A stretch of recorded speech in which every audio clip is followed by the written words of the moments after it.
Bueno, profesores, te voy a explicar qué es un logaritmo. ¿Y qué es un logaritmo? Un logaritmo es el exponente al cual se intenta elevar una cantidad positiva para obtener como resultado un cierto número. Cabe recordar que un exponente, en tanto es del número que se toma la potencia a la cual debe elevar otra cifra. De este modo, el logaritmo de un número es el exponente a la cual tiene que elevar la base para llegar a dicho número. Un cálculo aritmético puede realizarse de manera más simple apelando a los logaritmos. ¿Y cómo podemos un logaritmo? El logaritmo está representado por el tipo de log. Con la base puede ser un input abajo, después del argumento. A lo cual esto es igual al logaritmo. Igual un ejemplo puede ser logaritmo de base 2 con argumento 16. Ya el resultado, pues el logaritmo sería 4. Y esto es porque fácilmente tenemos que contar que la base tenga como un exponente que da el número del argumento. Así de sencillo. Ejemplo, la base 2, un exponente que dé como resultado el argumento. También pasamos con el algoritmo común. El algoritmo común, o también conocido como algoritmo base 10, donde ya no hay base aquí. ¿Por qué? Porque la base va a ser 10, siempre va a ser 10 en el algoritmo común. A esto nomás encontramos como el algoritmo y X, que sería cualquier punto. Ejemplo, el algoritmo de 100, que es, como sabemos que la base 10, entonces sería el algoritmo a la base 10, que sería 100. Así sería como el algoritmo común. Luego vamos con el algoritmo natural. El algoritmo natural, o también conocido como el algoritmo de Neperiano, ¿cuál está con el número n? ¿Cuál es una función exponencial al igual que el pi? Es un número racional que tiene origen analítico que contiene diferentes usos, pero los más comunes son como para el cálculo, para encontrar un diferente compuesto. También la base de los también es base naturales. Esto lo conocemos como log n o también como ln. Normalmente equivale a 2.718281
del agua.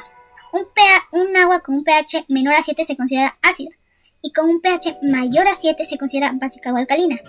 El rango normal del agua superficial es de 6.5 a 8.5 y las de aguas subterráneas es de 6 a 8.5. La alcalinidad es una medida de la capacidad del agua para resistir un cambio del pH que tendría que hacerse más ácida. Es necesaria la medición de la alcalinidad y el pH para determinar la corrosividad del agua. El pH del agua pura, o sea del H2O, es de 7 a 25 grados Celsius, pero cuando se expone al dióxido de carbono de la atmósfera, este equilibrio resulta en un pH aproximadamente de 5.2. Esto se debe a la asociación del pH con los gases atmosféricos y a la de la temperatura. Por lo general, un agua con un pH bajo de menos 6.5 podría hacerse ácida o corrosiva. En cambio, un agua con un pH mayor a 8.5 podría indicar que el agua es alcalina. Esta puede presentar problemas de incrustaciones por dureza, aunque no representa ningún riesgo para la salud, puede causar problemas estéticos. La escala de medida del pH. La escala del pH se utiliza para medir el grado de acidez de una disolución y como el pH está relacionado con el pOH, entonces sabiendo el grado de acidez de una disolución también podemos saber su grado de basicidad. Así la escala va a ser desde un valor de 0 hasta el de 14. Por ejemplo, las sustancias con un valor de un pH igual a 0 son las más ácidas, o sea, las menos básicas. Y las que tienen un pH igual a 7 son neutras. En cambio, las que tienen un pH igual a 14 son las menos ácidas, o sea, las más básicas. ¿Qué relación existe entre el nivel de acidez y el pH? Las disoluciones ácidas tienen una alta cantidad de iones de hidrógeno. Esto significa que tienen bajos valores de pH y por tanto su nivel de acidez es alto. Así, la disolución será más ácida o menos ácida dependiendo de la cantidad de iones de hidrógeno que contenga. Por otra parte, las disoluciones básicas, o sea las alcalinas, tienen bajas cantidades de iones de hidrógeno. Esto significa que tienen elevados valores de pH y por tanto su nivel de acidez es bajo. ¿Cómo se mide el pH? Una de las maneras de medir el pH es usando indicadores ácido-base. Estos son compuestos que cambian de color al ponerlo en una disolución de pH. Estos pues nos dicen con qué tipo de pH cuenta. Por ejemplo, la fenolfetanila es un líquido que se torna color rosa si es añadido a una base y se torna incoloro si es añadido a un ácido. Otro ejemplo de este es el papel tornasol. Si se sumerge en un fragmento de una disolución ácida se torna rojo o anaranjado, y si se sumerge a una solución básica se oscurece tornándose de color azul. También existen algunos tipos de papel tornasol que son escalas de colores más específicos que indican los valores del pH más exactos. Otra manera de medir el pH es por medio del potenciómetro o pH metro. Este es un equipo electrónico que nos da directamente el valor de pH de una solución. La medición del pH utilizando este equipo es mucho más exacta que usándose el papel tornasol. Probablemente hasta este punto aún no tengan una idea de por qué nos está ocupando lógarithmos para calcular el pH. Bueno, la atención al comienzo de la presentación de mi compañera mencionó que para calcular el pH se ocupa el logaritmo negativo en base 10 de la concentración de iones de hidrógeno. Así que para entender esto primero hay que aclarar qué son los iones de hidrógeno. Bueno, un ion hidrógeno podemos decir que es un cachito con carga positiva de una molécula de hidrógeno. Partiendo de esto, será más ácido cuando más actividad de cachitos con carga positiva existan en la solución. Y cuando haya menos actividad, será una sustancia básica. Ahora bien, un concepto clave es los pH neutros. ¿A qué me refiero con esto? Bueno, normalmente los iones hidrógeno son formados a partir de la disociación del agua, que es un proceso de desequilibrio donde se transfieren protones. Entonces, lo que sucede es que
les va a saludar Arellano Pacheco, soy el sexto AM de Mecatrónica y hoy les voy a hablar sobre el pH. Bien, comencemos. El pH es el valor que se obtiene a través de una multiplicación matemática, la cual nos ayuda a medir la acidez o la alcalinidad de una escala del 0 al 14, la cual también mucho, la cual concentra la concentración de iones de hidrógenos libres de alguna solución ácida. Esto es como que significado, y acá podemos ver en una tabla que yo puse en donde se encuentran los refrescos, los cuales tienen un grado en la tabla, se encuentran en 3 y el 4% de alcalinidad, esto lo cual es bajo y lo convierte en la tabla como los ácidos, ¿no? Y estos serían los refrescos, las gaseosas, la cerveza, todo eso. Y ahí sería lo que es el agua embotellada, el cual en esta escala estaría en el 5.3%, y lo cual también lo considera en ácido, pero no tan ácido, ya que ya está un poquito más libre, tiene un poquito más de alcalinidad. Y ahí seguiría lo que es el agua de litros o el agua potable. Esta tiene un 6%, un 6 y un 7% de alcalinidad, y esto lo convierte en el neutro, y ahí seguiríamos con el agua artificial, la cual es la recomendada o la que sería mejor para nuestra salud, ya que tiene entre un 9 y un 10% de alcalinidad, y esto la convierte en agua alcalina. Y muy bien, esto en qué nos puede afectar, pues esto es muy importante, ya que esto nos puede, ¿cómo varía el pH? Por lo general varía por el cambio climático, o ya sea la contaminación en la atmósfera, mucha contaminación de camiones, de empresas, cosas así que alteren el pH en el medio ambiente. Estas pueden afectar bastante nuestro pH, ¿no? Algunos ejemplos sería la contaminación atmosférica, los malos hábitos alimenticios, y estos alteran el pH, lo cual es malo, ya que nuestro cuerpo, al detectar que nosotros tenemos un pH muy fuerte o muy elevado, lo que hace la sangre es reacciona de una manera defensiva y roba los nutrientes a los demás órganos importantes de nuestro cuerpo, los cuales son vitales para nosotros, como serían los pulmones, el corazón, el hígado, y lo que hace es robar esos nutrientes, esas vitaminas, para lograr compensar ese desbalance que tenemos en nuestro pH. De esta manera lo neutraliza o lo balancea de una manera que sea mejor para nosotros sigamos estando bien. Y esto se puede dar mucho, o como sabemos si tenemos un pH muy fuerte o un pH que no es normal, podría ser que nuestro sudor es muy fuerte, el olor que nuestro sudor ejerce es muy fuerte, y no, pues sí, es fuerte, ¿no? Es fuerte el aroma. También podría darnos un indicador, sería que nuestro sudor al secarse sea amarillo. Por un ejemplo, en playeras blancas o camisas blancas que tengamos, alguna camisa de color claro, las manchas de sudor, cuando nosotros tenemos un pH muy fuerte o un pH elevado, lo que hace es que se amarillentan un poco o se tintan de color amarillo, lo cual es la reacción en que nuestro cuerpo trata de expulsar todos esos ácidos, los trata de expulsar mediante el sudor. Por eso la ropa se vuelve amarilla, se amarillenta un poco. Y pues esto sería la parte del pH, y a continuación quedaría mi compañero Max, el cual hace una investigación un poco más a detalle sobre el agua, pero unas pruebas. Muy buenas tardes, profesor. El día de hoy yo les voy a presentar lo que es un ejercicio del pH en Oaxaca. Voy a dar un pequeño resumen de la exposición para que se entienda un poquito mejor sobre este problema. El pH es una medida de acidez o alcalinidad de una solución y se calcula utilizando el logaritmo negativo de la concentración de iones de hidrógeno, H+, en la solución.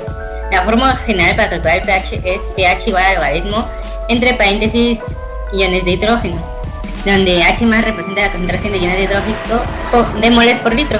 Al tomar el logaritmo negativo de la concentración obtiene un número negativo que se utiliza para expresar la acidez en una escala del pH. El pH de una solución puede variar desde 0, que es muy ácido, hasta 14, que es muy alcalino o básico, siendo 7 considerado neutro. Cada unidad de cambio en el pH representa un cambio de 10 veces en la concentración de iones de hidrógeno. Por ejemplo, una solución con un pH de 4 es 10 veces más ácida que una solución con un pH de 5. Entonces vamos a plantea un problema por el cual la UAPO fue, en coordinación con el área de Zapao, realizar un estudio en el cual tomaron 1 litro de agua de la presa del estudiante que se encuentra en Guayapa para saber qué tipo de organismos tenían, pero el único dato que nos dieron fue que 1 litro tenía 2.5 por 10 a menos 8 iones de hidrógeno, que es de iones de moles por litro, lo cual vamos a determinar el pH de esta agua. Comenzamos sustituyendo en la fórmula los iones de hidrógeno, que sería 2.5 por 10 a la menos 8. Continuando con esto, vamos a agregar otro logaritmo para así poder tener las dos bases iguales, que quedaría como menor logaritmo de 2.5 más logaritmo de 10 a la menos 8. De ahí lo que vamos a hacer es convertir el decimal a una fracción que quedaría como menor logaritmo de 25 a la 10, y vamos a simplificar lo que es logaritmo a la 10 teniendo la tabla o las fórmulas de logaritmo, que quedaría como logaritmo de a sobre x. Entonces nos quedaría como esta expresión que se llama menor logaritmo de 25 a 10 a la menos 8. Continuando esto, volvemos a ampliar la ecuación, que quedaría como menor logaritmo de 25 menor logaritmo de 10 a menos 8. Ya como sabemos, si hemos estudiado el logaritmo de 10, el logaritmo siempre está elevado a la 10, entonces el logaritmo de 10 sería simplemente 1. Entonces quedaría esto como menor logaritmo de 25 menos 1 menos 8. Lo que pasaría ahora sería sustituir o simplificar el 25, que elevaríamos a la segunda potencia para que diera 5 por 5, 25. Esto quedaría como menor logaritmo de 5 a la 2, y también resolveríamos la resta, que quedaría menos 9. Lo que haremos a continuación sería pasar el exponente hacia la base del logaritmo para que se quede como menor logaritmo de 5 menos 9, r igual a 7, 60, 20, 0, 6. Y como bien sabemos, todo número de resta se quitan los paréntesis, entonces ya se podría resolver y tendríamos un pH de 7.60. Eso sería todo.